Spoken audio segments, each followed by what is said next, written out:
চলেন আজকে একটু ট্রান্সফার উইন্ডো নিয়ে কথা বলি। আপনি যদি লিভারপুল ক্লাবের সমর্থক হন তবে আপনি স্লট মেশিনে বেশ কয়েকটা জ্যাকপট জিতে গেছেন, তাই চাইলে এখন কিছু সম্প্রদানকারকে আপনি দান করেই দিতে পারেন, যে কারণে বায়ার্ন মিউনিখকে লুইস দিয়াসকে অফার করা হয়েছে।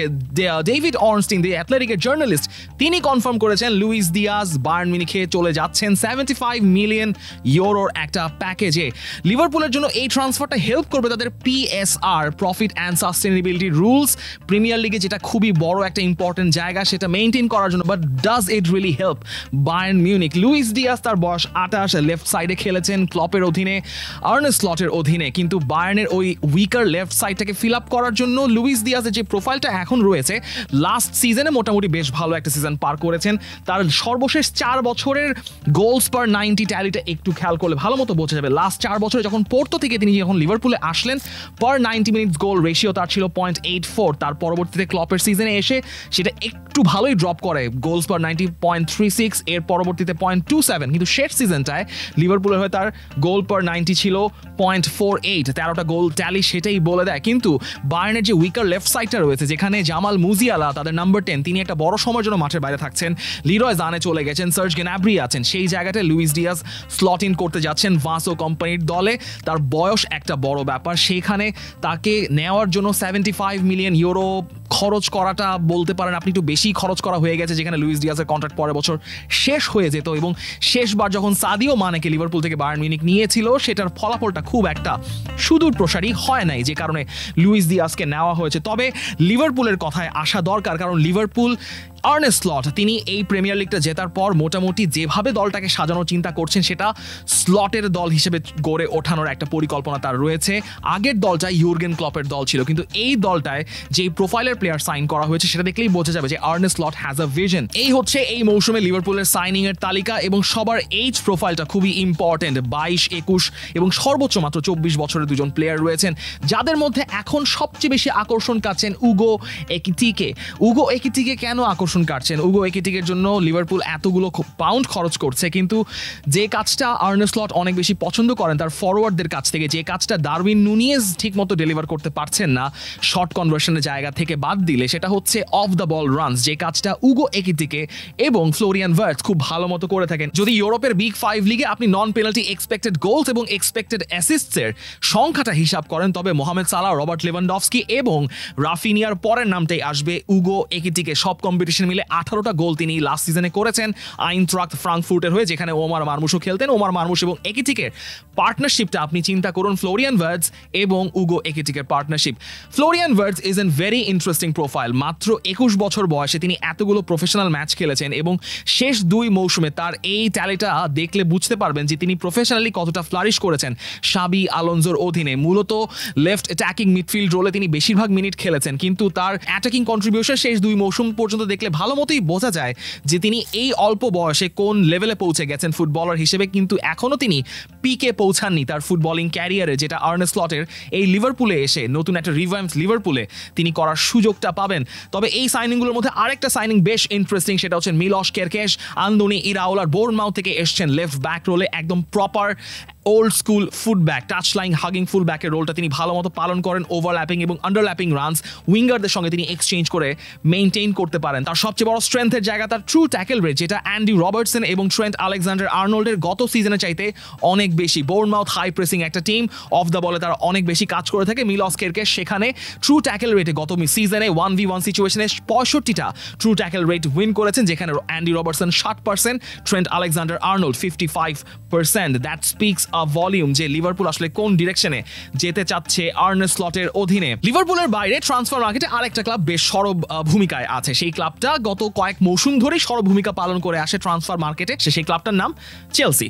চেলসিকে আপনি একটা সুপার শপের সঙ্গে ইজিলি তুলনা করতে পারেন, যে এই সুপার শপে হাই এন্ড প্রোডাক্ট থেকে লো এন্ড প্রোডাক্ট সব কিছুই পাওয়া যায়, এবং খুবই অদ্ভুতভাবে সব প্রোডাক্টেরই আসলে চাহিদা ক্রেতা গ্রাহক রয়েছে।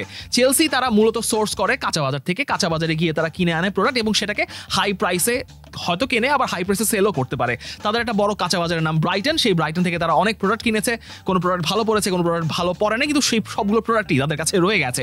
আবার কখনো কখনো খুবই হাই প্রাইসে তারা প্রোডাক্ট কিনে আসে, যেখানে তাদেরকে ফ্লারিশ করাতে একটু সময় লাগে। যেমন এনজো ফার্নান্দেজ খুব পরে এসে ফ্লারিশ করেছেন, ময়েসেস কাইসেদো এক সিজন পরে যথেষ্ট ভালোভাবে রিটার্নটা তিনি দিয়েছেন। কিন্তু তাদের কাছ থেকে যারা প্রোডাক্ট কেনেন তাদেরকে প্রোডাক্ট বিক্রি করার ব্যাপারে চেলসি কখনো ঠকে না। এই কারণ হচ্ছে জোয়াও ফেলিক্সকে যখন চেলসি বিক্রি করে দিচ্ছে আল নাসরকে, তাকে বিক্রি করার জন্য সুটারের অভাব পড়ে নাই। এবং একই সঙ্গে ক্রিস্টোফার এনকুঙ্কুকেও বেচা হবে। ননি মাদুইকে তারা কিনেছিল পিএসভি থেকে 28 মিলিয়ন পাউন্ডের বিনিময়ে, তাকে আর্সেনালে 52 মিলিয়ন পাউন্ডের প্যাকেজে বিক্রি করা হয়েছে, যেটা আমি জানি না আসলে কিভাবে সম্ভব হয়, চেলসি কিভাবে এই পয়সাগুলো অ্যাটেইন করতে পারে এই প্লেয়ারগুলো বিক্রি করে। তবে চেলসির নিজের একটা ওয়াইল্ড কার্ড প্লেয়ার রয়েছে, সেই প্লেয়ারটার নাম নিকোলাস জ্যাকসন। নিকোলাস জ্যাকসন চেলসিতে থাকবেন নাকি থাকবেন না, নাকি নিউকাসেলে যাবেন, ইজাক কোথায় যাবেন, লিভারপুলে যাবেন নাকি কি হবে, সেটার উপর অনেক কিছু নির্ভর করছে ইজাকের ট্রান্সফারের উপর। তবে Nicolas Jackson is indeed a wild card, তার জন্য নিউকাসেল হয়তো অপেক্ষা করতে পারে বা বিট করতে পারে, ম্যানচেস্টার ইউনাইটেডও বিট করতে পারে। এখন নিকোলাস জ্যাকসন কি খারাপ একজন প্লেয়ার? নিকোলাস জ্যাকসনের স্ট্যাট দেখলে আপনি বুঝতে পারবেন যে তার লাস্ট সিজনে পার 90 গোলস রেশিও ছিল 0.40। It's not a bad number. তিনি গোল করেছেন 10টা, তিনি শট নিয়ে থাকেন পার 90 minutes 3.18, which is really high numbers। কিন্তু একই সঙ্গে তার এক্সজি, তার যে এক্সপেক্টেড গোলস থাকে তার চেয়ে তিনি অনেক বেশি আন্ডার পারফর্ম করেন। 2023-24 মৌসুমে তার এক্সজি ছিল 18.3, সেখানে তিনি গোল করেছিলেন মাত্র 14টা, এবং পরবর্তী সিজনে অর্থাৎ লাস্ট সিজনে তার এক্সজি কাউন্ট ছিল 12.3, সেখানে তিনি গোল করেছেন মাত্র 10টা। তিনি প্রচুর চান্সেস মিস করেন, যে কারণে চেলসির আসলে ওই গোল করার নাম্বারেই সেটা রিফ্লেক্ট করেছে। গত সিজনে চেলসি 69 এক্সজি থেকে গোল করেছে মাত্র 61টা। কিন্তু এই মৌসুমে চেলসি যে ট্রান্সফারগুলোর দিকে ঝুঁকেছে সেটা অলরেডি চেলসিকে ডিভিডেন্ড দেওয়া শুরু করেছে। লিয়াম ডেলাপ, জোয়াও পেদ্রো এবং জেইমি গিটেন্স। স্পেসিফিকলি জেইমি গিটেন্সের প্রোফাইলটা আপনাকে একটু ইন্টারেস্ট দিবে। জেইমি গিটেন্সকে বরুসিয়া ডর্টমুন্ড থেকে নিয়ে আসা হয়েছে লেফট উইং এর রোলটা অপারেট করার জন্য। জেইমি গিটেন্স খুবই একজন উইঙ্গার এবং তার ড্রিবল কাউন্ট পার 90 মিনিটস অনেক বেশি হাই, এবং সেটা যদি আপনি তুলনা করেন তবে ইউরোপের বিগ 5 লিগগুলোর মধ্যে তিনি টপ 3 পার 90 ড্রিবল করে থাকেন। সবার উপরে আছেন জেরেমি ডোকু 6.4, লামিন ইয়ামাল আছেন সেকেন্ডে, এবং তারপরের নামটাই জেইমি গিটেন্স। অর্থাৎ চেলসি চাচ্ছে তার ওই ওভারল্যাপিং উইং রান থেকে মিডফিল্ডটা ফাঁকা করে দিতে, 14 ইয়ার্ডস বক্সে ওভারক্রাউড করে রাখার জন্য, যেখানে লিয়াম ডেলাপ এবং জোয়াও পেদ্রো অপারেট করবেন। চেলসির ট্রান্সফার বিজনেসটা এখনো শেষ হয়ে যায়নি। তারা শাভি সিমন্সের দিকে চোখ দিয়েছে, আরবি লাইপজিগের প্লেয়ার, 22 বছর বয়স। এখানেও এনজো মারেস্কার যে ট্রান্সফার পলিসি আছে সেটাও দেখলে ভালোভাবেই বোঝা যায় যে চেলসি আসলে কোন প্লেয়ারগুলোকে টার্গেট করছে তাদের স্কোয়াড বিল্ড আপ করার জন্য। আর্সেনালের নাই কিছু নাই, ট্রফি নাই কিছু নাই, স্ট্রাইকার নাই। তবে এই কথা ট্রফি নাই তারা বলতেই পারে, এখনো আর্সেনালের যারা ভক্ত নন, যারা আর্সেনালের হেটার বা ব্যান্টার করে থাকেন, তারা ওই কথা এখনো শোনাবেন। কিন্তু আর্সেনালের স্ট্রাইকার নাই, তারা কোনো স্ট্রাইকার নাই, সেই কথাটা এখন বলা যাবে না, কারণ ভিক্টর ইয়োকেরেশ তিনি চলে এসছেন আর্সেনালে। স্পোর্টিং এর সঙ্গে একটা দীর্ঘ নেগোসিয়েশন পর্ব শেষ করার পর আর্সেনালে জায়গা হয়ে গেছে ভিক্টর ইয়োকেরেশের। 14 নম্বর জার্সিটা তিনি নেবেন। গত সিজনে 52টা ম্যাচে 54টা গোল করেছেন। তার গোল স্কোরিং রেশিও শেষ দুটো মৌসুমে এক্সট্রা অর্ডিনারি হাই, এবং আর্সেনালের যে গত সিজনের গোল স্কোরিং প্রবলেমটা সলভ করা দরকার ছিল, মাত্র 69টা গোল তারা করেছিল গত সিজনে, যেখানে এর আগের 2 মৌসুমে আর্সেনালের গোল করার রেশিওটা অনেক বেশি হাই ছিল। কিন্তু ভিক্টর ইয়োকেরেশ কি আর একটা মারিও জার্দেল কেস হবেন কিনা সেটাও আপনাকে একটু খেয়াল রাখতে হবে, কারণ পর্তুগাল থেকে যে প্রসপেক্ট যে প্লেয়াররা প্রিমিয়ার লিগে এসছেন তাদের মধ্যে 2 জন মাত্র প্লেয়ার ফ্লারিশ করতে পেরেছেন বিগ স্টেজে বা প্রিমিয়ার লিগে। তার মধ্যে একজন রয়েছেন রাউল হিমেনেজ এবং আরেকজন, তার নামটা আপনারা ভালো মতোই জানেন, সেই স্পোর্টিং সিপি থেকে তিনি এসেছিলেন ম্যানচেস্টার ইউনাইটেডে, ক্রিশ্চিয়ানো রোনালদো। সেই তুলনায় যখন মারিও জার্দেল, তার গোল করার রেশিও ছিল 176টা ম্যাচে 179টা পোর্তো এবং স্পোর্টিং সিপি মিলে, তিনি যখন বোল্টন ওয়ান্ডারার্সে এসেছিলেন পর্তুগাল থেকে, তার গোল ট্যালি এবং তিনি ম্যাচ খেলতে পেরেছিলেন মাত্র 7টা। এবং স্যাম অ্যালারডাইস সে সময়ের বোল্টন কোচ, তিনি বলেছিলেন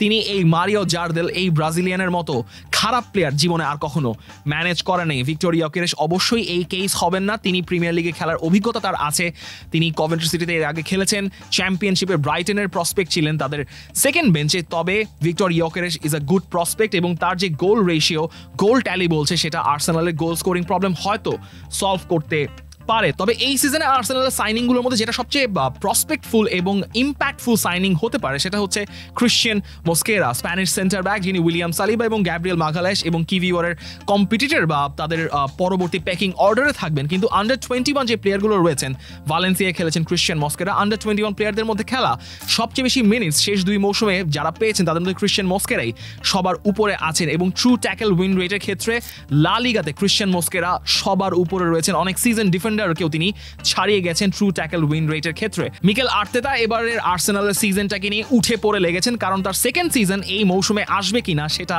আমরা জানি না। তবে মিকেল আর্তেতা একদমই উঠে পড়ে লেগেছেন তার নতুন সাইনিংগুলো নিয়ে। তবে আমাদের কথা বলা উচিত ম্যানচেস্টার ইউনাইটেডকে নিয়ে। হ্যালো রিফাত মাসুদ।